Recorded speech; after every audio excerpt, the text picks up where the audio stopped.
Hey, it's Neil here. As you maybe know already, we've got a break between Season 8 and Season 9. While we do that, and I've already got our guest hosts interviewing guests for Season 9, and we've got more guest hosts lined up. As you might know, I'm not going to be hosting, but I'll still be producing the show. So over the next few weeks, we'll be putting out lots of bonus episodes. You've seen a couple of compilation episodes already. If you haven't, go back and check them out, where you can hear every guest's answers to the questions that we ask at the end of every episode. So you can go back and hear everyone's answers to what advice would you give to a tourist coming to Vietnam for the first time?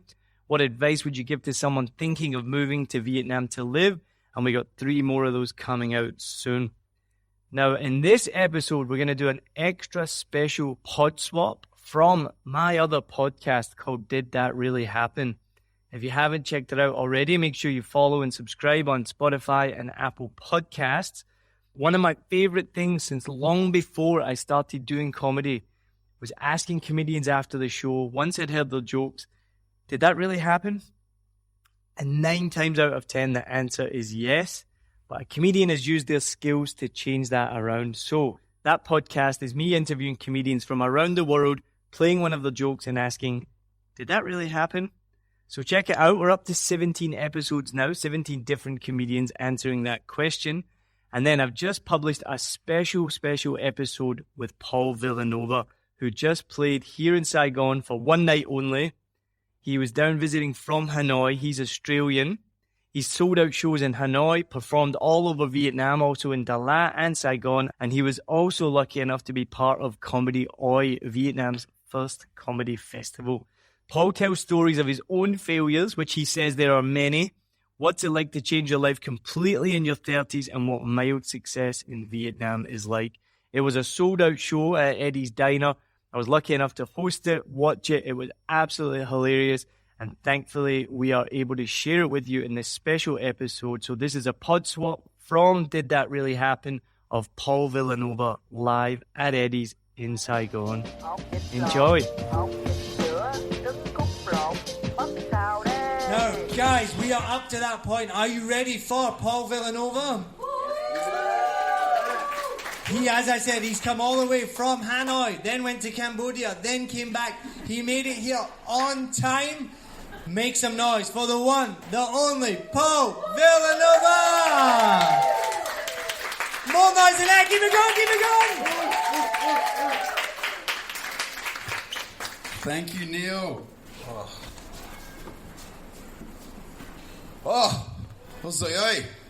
How you guys doing tonight? It's been awesome. I've had a great weekend. Fucking very excited to be here performing with Neil. I've met Neil through Zoom, and I've known him for like 2 years, but I've never really met in person until tonight.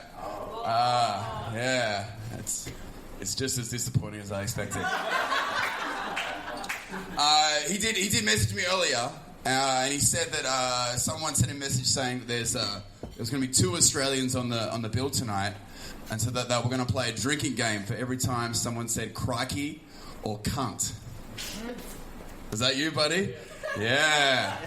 All right. Well, just to warm up, guys. Just everyone ready? So when I say crikey, I need you guys to say cunt. All right. Are you guys ready? Yeah. Crikey. Cunt. Crikey. Cunt. Crikey. Crikey. Crikey. Cunt. Beautiful. Yeah, you gotta drink your drink now.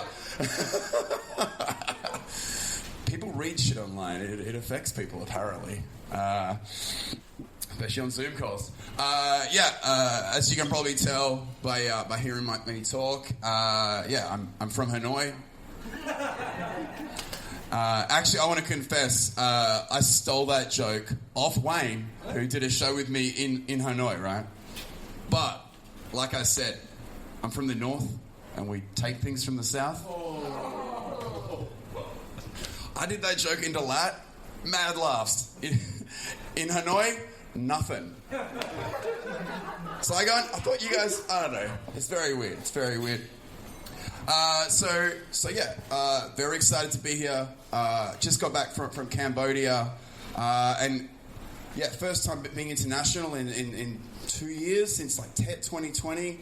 And I feel like Cambodia is just a shittier version of Vietnam. like people are a little bit shorter. The writing I can't read even more, and I still feel like I got ripped off every time I had interaction with someone. So I've been in Vietnam for 3 years. How long have you been in Vietnam, sir? 2.5. 2.5 years. Okay. In Hanoi? Oh, sorry, in Saigon? Yeah. You like it? It's good? Yeah. That's cool. What about you, mate? How long have you been here? 18. 18 years? Your whole life's been here? Yep. Cool. So you got nothing to really compare it to? This is just your life? That's cool. Have you learnt anything during your time here in Vietnam? What was something that you can think you've learnt here since you moved here? People put their feet up on your hands on the airplane, they were just used as a handrest. Footrest. Really? Never happened to you? No. It happens to me all the time. Yeah. I was flying down here. Someone kept kicking me in the back of the seat, and it was right there in my back. And I was like, all right, I'm just going to ignore this. I'm going to ignore this. And then it was getting more and more. And I turn around, I'm like, oh, Zoyo. And it was like a 4-year-old girl. And I'm like, oi, come. And of course she didn't stop. She just kept kicking me the rest of the flight. It was good. I like to think I've learned some things since moving to Vietnam. First thing I like to think is always wipe your chopsticks with the napkins. Yes. All right. That normally Vietnamese in the crowd normally yeah, you do. Doesn't really get laughs, which is, I don't know why I still would say that, but it's a balancing thing. The other thing I've learned is never ever fuck with the black police. The black police. So the police in black, just to be clear. Police in black. They're like fucking Vietnamese SWAT, and I've seen them someone runs a light and they get the baton and just hit someone across the face and yank them off the bikes. Yeah, the Vietnamese police force is about as diverse as the people on the Vietnamese currency. Yeah. The other thing that I've really learned is how to embrace the heat like a real Vietnamese man. Do you know how to do that? I know you're a woman, obviously. How would I combat how hot it is like a real Vietnamese man? Do you know? You don't know? Okay. What about you? Can you know Drinky? How do I combat the heat like a real Vietnamese man? I don't know. You don't know? All right. I'm going to show you. You guys ready? Yeah. No. Yeah, and Keena's seen this before.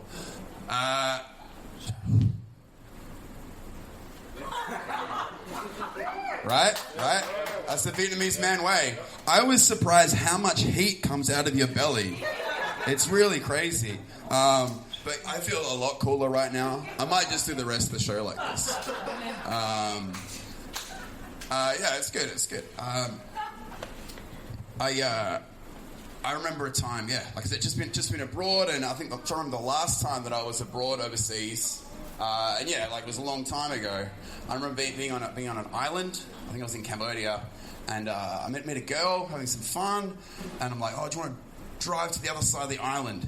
It's late at night, and she's like, yeah, sure. And there's a bar in the island, so she gets in the back of my bike, and we start driving, and it stops swinging from a well-lit area to just being darker and darker, and she's like, can you just pinky promise that you won't rape me? I don't know what other to say to that than yes. I wish that pinky promises were fucking sacred, like that fucking level. As she would tell me later, she's like, that shit's sacred, man. No one would fucking cross this, right? So we keep going, And I'm feeling like bad and anxious about it, and I want the woman to feel safe, right, and secure. And I'm much bigger than her. So I'm like, what would make someone feel safer and secure? I'm like, if she had a weapon, that'll help, you know, like. And so I say to her, and I'm like, if you like, I have a knife under my seat. And you can hold that if you like. And she's like, you have a knife? And I'm like, yes, I do have a knife. And she's like, okay, can we turn the bike around and go back to where we were? And I'm like, that is the correct answer. That is the correct answer. So we go back, and she gets off, and I don't see her again until like a week later, and then we end up dating for 3 months. Very weird, very weird.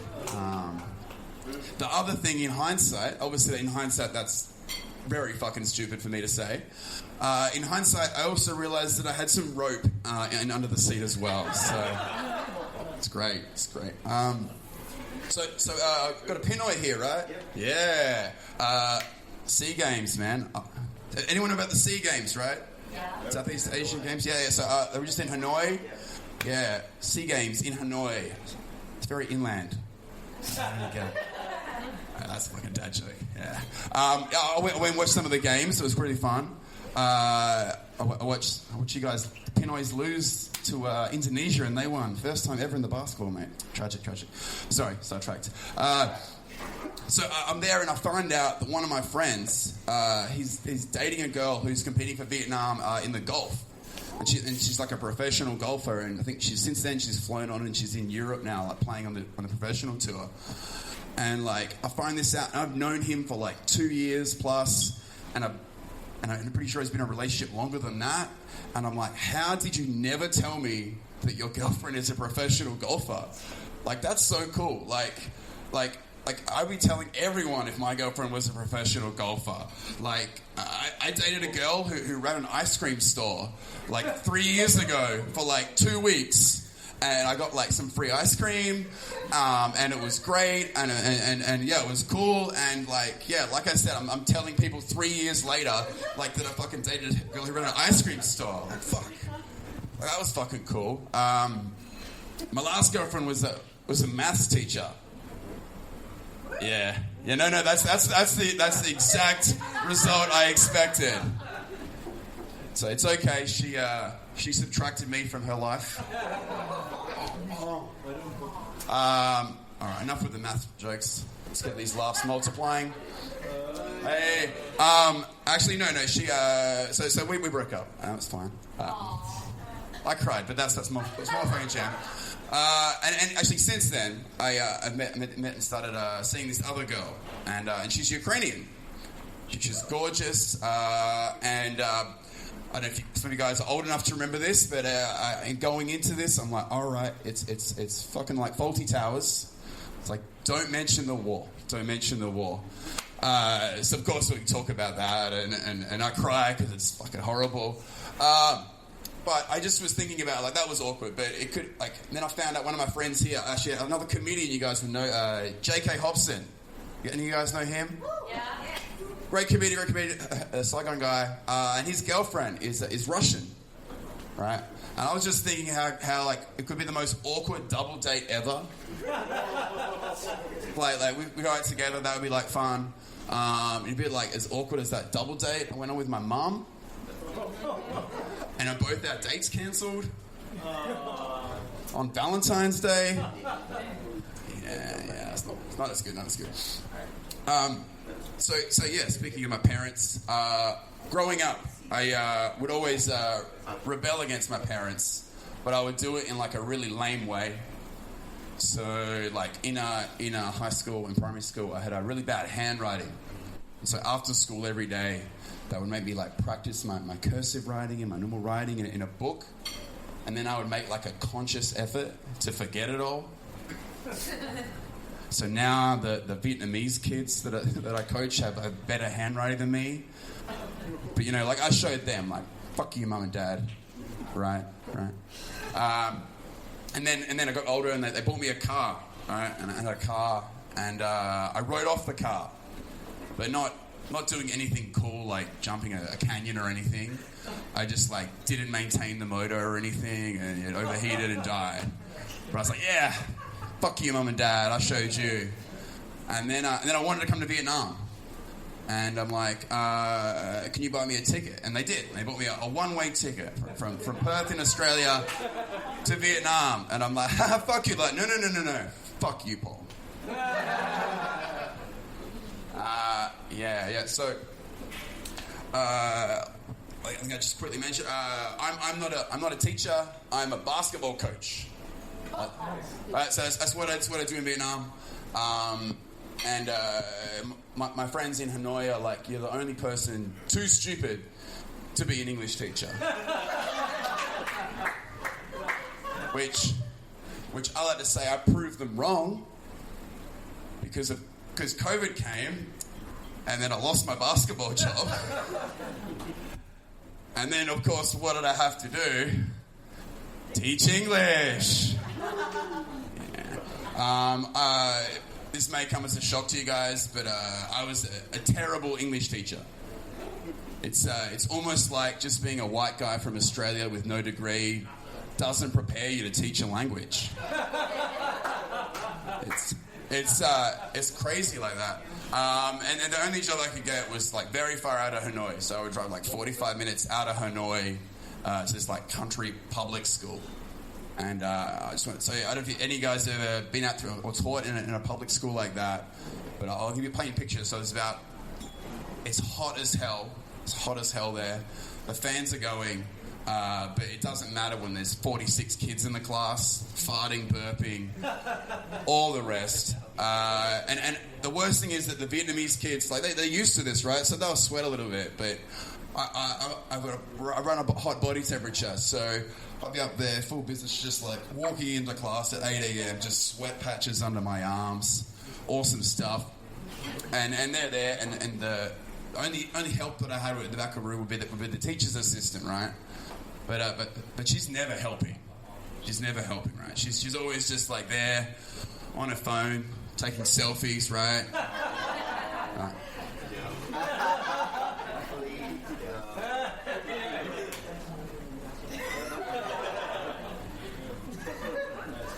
And very useless mostly. So I'm sure. Anyone here an English teacher? Yeah. Okay, I got a question for you. So, do you have any like classroom management like tricks that you try to pull on the kids, or to trick them into behaving? Yeah. Or to make them behave. I feel like everything's a trick when I'm teaching. Just don't work on that? Alright. Anyone else? Anyone else a teacher back there? Yeah? Do you have any cool tricks like that you use to try to manage the class?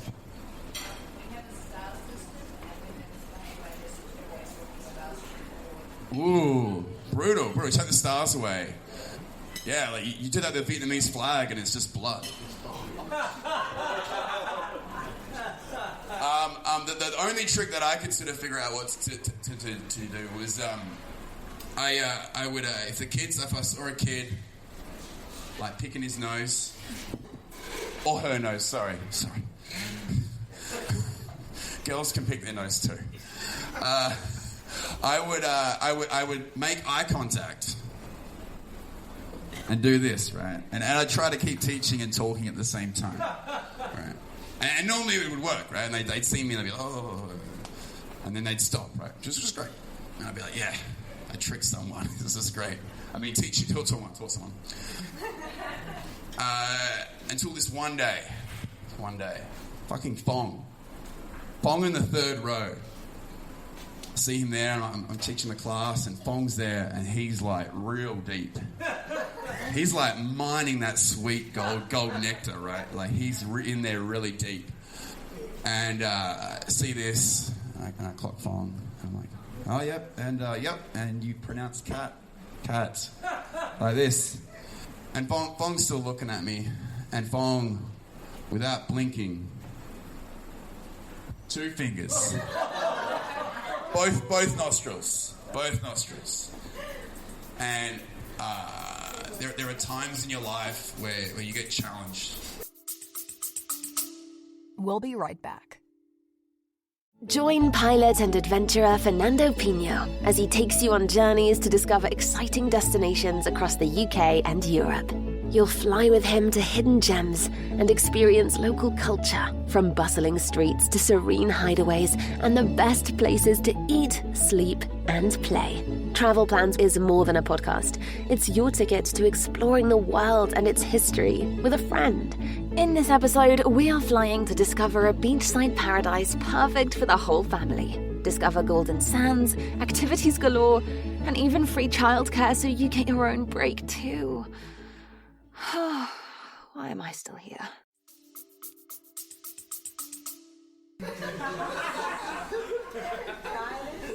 And you need to push yourself, raise up, right? And meet the challenge at the precipice, right? And then overcome, right? Right? This was not one of those times.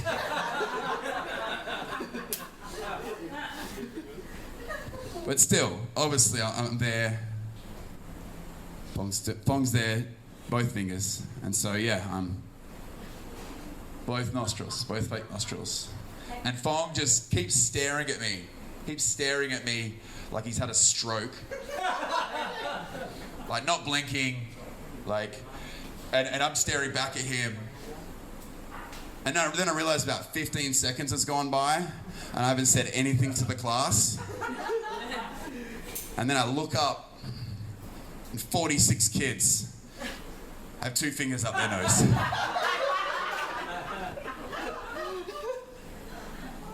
And I was like, fuck. And I turned to the TA for help. And she's not taking selfies. It's good, she's not taking selfies. Instead, she's filming the entire class, double penetrating with their teacher. And I knew what I should do then.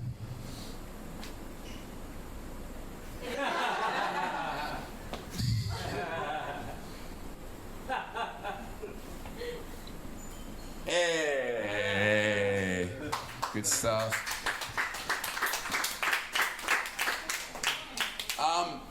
I know it seems like I've been talking to some family members who are going to come over and visit me here in Vietnam. I haven't seen it in a long time, and I just think about my weird uncle who came in and visited me in 2019. I think we all have weird uncles like that, right? Do you have any weird family members like that, Josh? Yes. Yes? Yeah? Who's the weirdest, uncomfortable sort of member of your family? It's an uncle. It's an uncle? Yeah. I got an uncle like that. His name's Tony. And, you can tell he's a bit awkward and weird because his name's Tony Ross. And it's 2 first names. It's fucking serial killers and my fucking uncle, right? Anyway, so Tony's come over and visited me, and we went to supper or something, I think. And we're there in the bar, and my uncle's turned, and he's like, Miss Scusi, to the MO, to the waitress. And I'm like, where are we, Tony? He's like, we're in Vietnam. And my Uncle Tony, he's a very clever man. He has an agricultural degree, a teaching degree, very smart guy. And he's like, well, yeah, I know we're in Vietnam. And I'm like, what? Mi scusi, if you don't know, that's excuse me in Italian. And I'm like, are we in Italy? He's like, we're in Italy. And he's like, no. I'm like, well, maybe you should speak a language that they'll understand. And he's like, well, Paul, Vietnam used to be an Italian colony.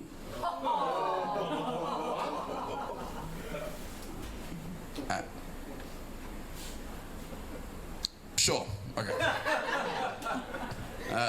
Ordered some pizza. We'll all be fucking great. We'll all be great. My friend recently came over when the borders open. I love this guy, I knew him since high school, and we had a great time when he was here. And just thinking back to when we were in high school together. I come from a small country town, right? And it's not very open-minded with stuff, right? It's very closed-minded, I would say, right? The only thing it's really open-minded about is the amounts of meth people do. And my buddy, like, I remember I started hanging out with him, and my other friends are like, oh, don't hang out with him, Paul. He's a gay. And I'm like 16 at the time. I'm like, oh, nah, he's not. Nah, he's got chick mates, mate. Like, yeah, and to be honest, his chick mates are hotter than our chick mates. Like, why wouldn't I hang out with him more, right? And we finished high school, and we moved to the city, and we moved in together, and we're roommates. And it's great, and I really like the guy. I got to know him much better. Beautiful man, I love that guy. And the more I got to know him, the more I thought that, yeah, he was. Right. And like, it doesn't like matter, obviously. And one day, I come home, and his door's closed shut, and I hear like sobbing. You okay, man? You okay? He opens the door. There's like 3 empty bottles of red wine, and he's like a crying mess. And he's listening to James Blunt. You're beautiful to me, on repeat. Yeah. And I'm like, what's going on, man? What's going on? Because at this point, he'd never come out to me or anything. And I'd been like, I want to be a supportive friend. And I'm like, I want to be there for you. I want to be able to say, yeah, if you want to come out to me, like, I'll be there, right? But I'm much more articulate now than I was when I was 19. So I think at that point, I'm like, just fucking tell me, mate. Just fucking tell me. Like, just fucking tell me, mate. Like, whatever. Just fucking tell me. Crikey.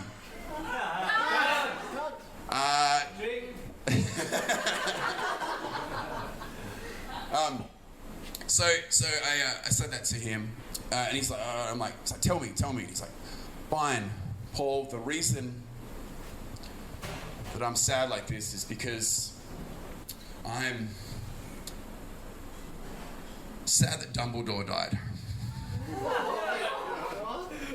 Wait, what? That's very neat. He's sad that Dumbledore died. Spoilers. And again, I like to think that I was very well articulated and compassionate with my friend because I love him. But I was 19 at the time, so I'm pretty sure the book where he just found that out was right there. And so I grabbed it and threw it in his fucking head. And then he closed the door and fucking what about me some more and beautiful to me. But I just want to say, Byron. He's not right here. I'm really sorry. I'm truly sorry for being aggressive like that. But in a way, I got mad and upset at you for not coming out to me. So obviously I shouldn't have been violent, but in a way, I'm the hero. Crikey. All right. Speaking of things that make Paul look bad, pretty much everything that I've said tonight. I moved in with a new housemate, and he's a lovely guy. He has a cat. He has 5 turtles. He has 2 hamsters. He runs a charity for homeless people in Hanoi. Help Hanoi's homeless. If you ever get a chance, please don't donate if you see that anywhere. And he also has an adoptive Vietnamese daughter who's she's a product of abuse, and she's sort of like an orphan on the streets. So he's a really nice guy, and it's great, but it just means he has like the moral high ground in any argument. So I come home and I'm like, oh, well, the water's empty, mate. It's your turn to go buy the water. And he's like, oh, I would. but I just spent the last of my money feeding a homeless person. I'm like, okay, cool, all right, yeah, fair enough. And then I come home another time, and the food's gone. My food's gone in the fridge. I'm like, mate, where's my dinner? And he's like, oh, Paul, I ran out of money, and then someone needed some food, so I just gave them that food. I'm like, that's cool. That's great. That's great. You're a good guy. I love these people who support the good guys. Yeah, me too. And then I don't know. I come home one other time, and there's hamster shit like all over our lounge room floor. And I'm like, why the fuck is there hamster shit all over our floor? And he's like, well, my adopted daughter, she's homeless, right? I'm like, yes, I'm aware of her status in that regard. So she had these hamsters, and then because she's homeless, I'm looking after them for her, and then they got out. I'm like, oh, okay, cool. That's great. Yeah, that's beautiful. Yep, cool. I don't know. I thought I need to fix this problem, right? I need to get back to having. I need to be the nice guy again. I need to be the good guy. So I fed the hamsters to the turtles. Don't worry, I didn't do that. Because no, I didn't do that because it's wrong and it's inefficient. I just let the cat in there. Bam, gone. So I'm going to make another prediction in a comedy thing, and that will come true now. You're all going to find $1 million walking home, and Vietnam Swans are going to win Asian champs. So it's a football thing. So. Sorry, some of us got that. Some of us got that, yeah. Some jokes aren't for everyone, it's fine. All right, so yeah, I did think of a time when before COVID. So yeah, if you guys have seen the borders are open. Is anyone here like a backpacker tourist? No. You guys have seen them though, right? Yeah. Yeah, they're back. They've brought back their hair, their elephant pants. Yes. Yeah, their STDs. It's great because like our STD pool here was getting like real small, and it's like we really needed to like diversify, right? Like it was getting real small, and in a way it's like you don't ever have those chickenpox parties as a kid where you'd like be exposed to like other people with kids with chickenpox, and then you all get it and then it's done. Like we could do that again, right? Just like STD parties, right? Like that's pretty much what a pool party at a hostel is, right? Yes.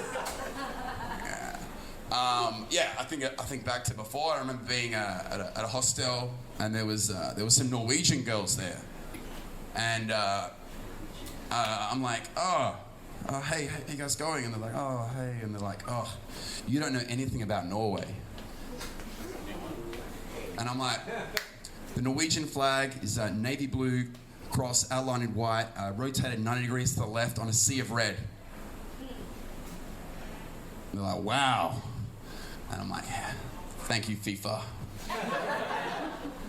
And I'm like, what's the Australian flag look like? And they're like, we don't care. What does the Australian flag look like? The Australian flag, what does it look like? Can you remember?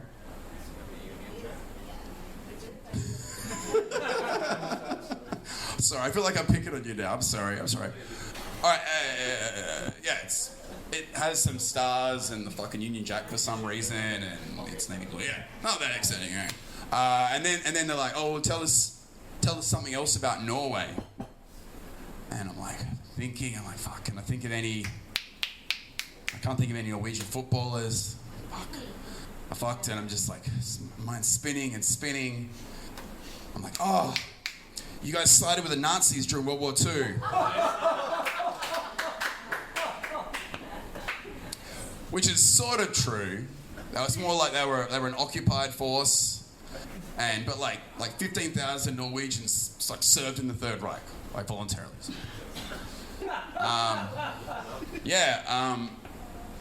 It's maybe surprising they were not impressed after I brought that up. Even though I like to think, if you look at me, I look like Hitler's wet dream for a grandchild. Like, I don't know. Is it too soon to do Hitler jokes? It's just a shame that the worst thing Hitler did was not trying to fuck his grandson. Too soon. Sorry. Crikey. But like I turn back to the girls and I'm like, how can I save this, right? And I'm like, would you like to hold my knife?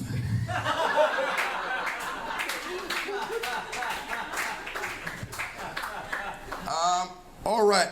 So, can you please give a round of applause? Welcome back, Wanye West to the stage. So, I can't really sing. I think that's the theme of everyone who's sung tonight.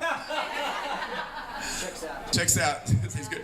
I wrote a song about grab, right? And it's about how I miss them and just your engagements with them and how it all goes.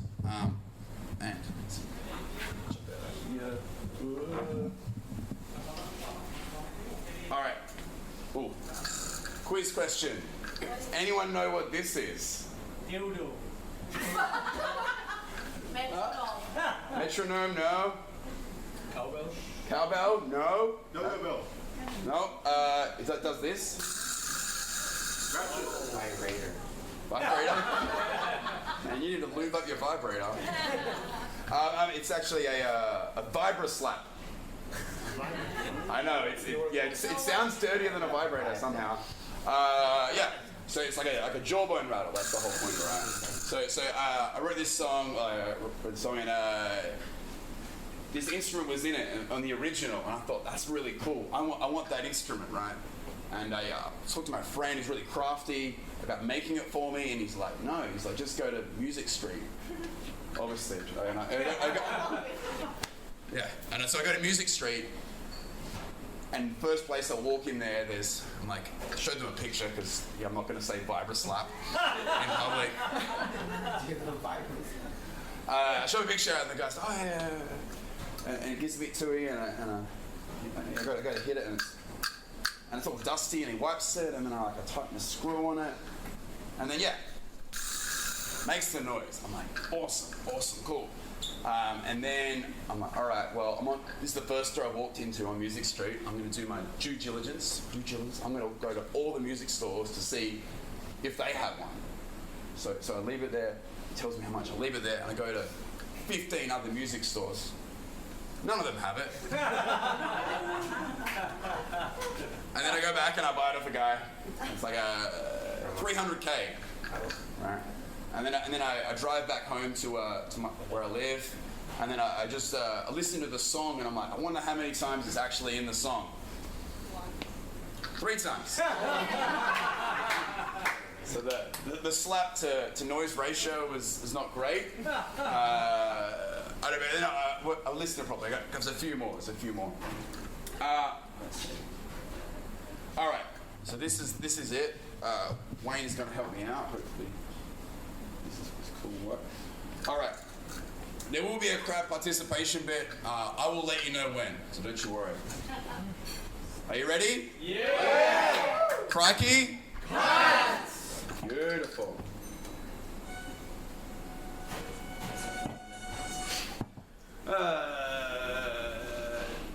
Show them your dick or something.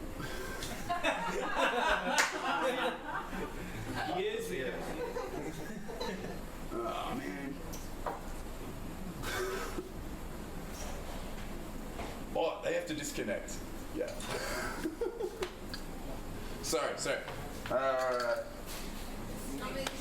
I'll tell you a quick, he was talking about lifts. If you want to, I'll tell you a quick lift story. So I used to live on the 29th floor, and every time I would go up, I'd walk into the lift, and there'd be like tiny Vietnamese children, and they'd look at me, and they'd be terrified. And I'd be like, hello. and it'd be fine. And then they would be less terrified. And then we'd go up and it'd be fine. And I lived on the 29th floor, so these engagements happened a lot.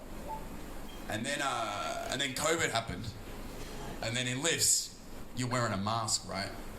So the whole dynamic for it changed. It's like, hello, good job. And then I had to take the stairs. All right. Crikey.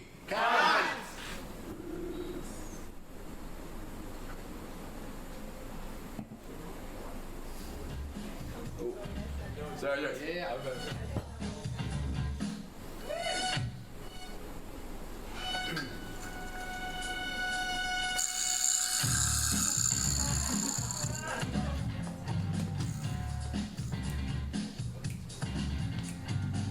I want a driver who gets there early.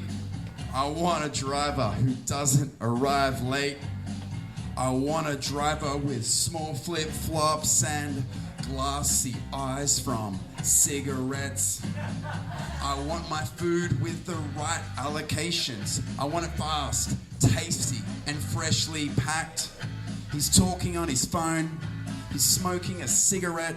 He's telling me he's here, but he's not.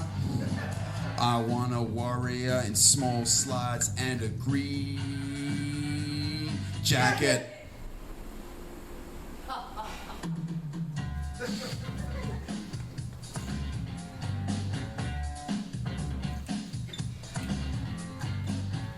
want a driver who gets there early.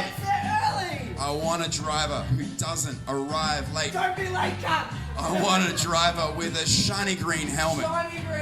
Who uses a machete to cut through traffic with fingernails that are grossly long and eyes that water from cigarettes. He's brought it fast, tasty, and freshly packed. He's talking on his phone.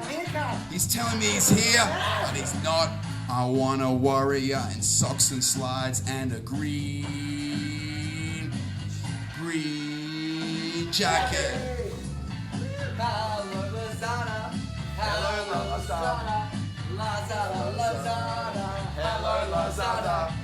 Lazada, Lazada. Hello, Lazada. Lazada, Lazada. Hello, Lazada. Lazada, Lazada. Hello, Lazada.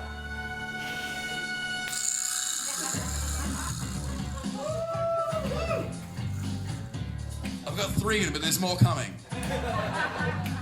I want a driver with good communication. I want a driver with diverse change. 500. At Ahoy, we will meet accidentally. We'll start to talk as we do shots of rice wine. He wants a bike with a drink holder built in. He wants a bike that will get him there. He's changing his name from Kayang to Ken. He's trading his Cub for a white Honda Airblade. I want a warrior in bathroom slides and a green jacket. Hello, Lazada. Hello, Lazada. Lazada, Lazada. Hello, Lazada. Lazada, Lazada. Hello? Lazada. Yes, I can see you. I'm at the front of my house. You've gone past. No, come back. I'm right here. I'm right here. No. No, you've driven past. No. Come back. Come back. Don't cancel. Don't cancel.